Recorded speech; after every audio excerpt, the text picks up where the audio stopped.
আদা রসুন পেঁয়াজ দিয়ে ম্যারিনেট করে আর সোয়া সস দিয়ে ম্যারিনেট করে রেখেছিলাম। এবার একটু ভেজে নিচ্ছি। ওই তেলের মধ্যে ডিমটা ফ্রাই করে নিচ্ছি।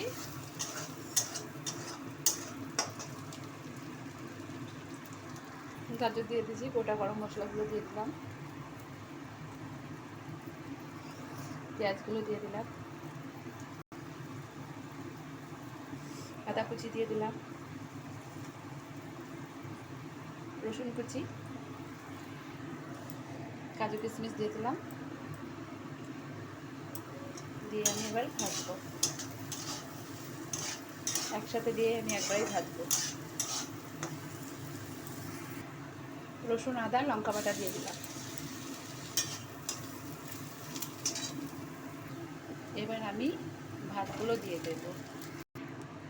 ভাতের সাথে একে একে আমি সব দিয়ে দিয়েছি। এবার আস্তে আস্তে আমি নেড়ে দেবো। উপর দিয়ে কিন্তু চিনি আর লবণটাও দিয়ে দিলাম। দিয়ে এবার আমি ভালো করে মিশিয়ে নেব। মিশানো কম। উপর দিয়ে একটু ঘি দিয়ে দেবো।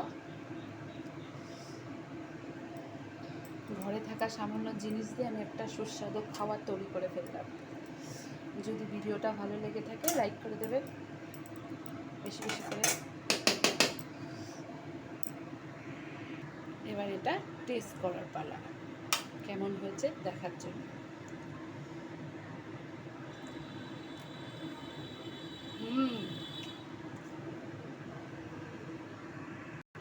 লাল লাল করে মাংস করে ফেলবো, কষা কষা।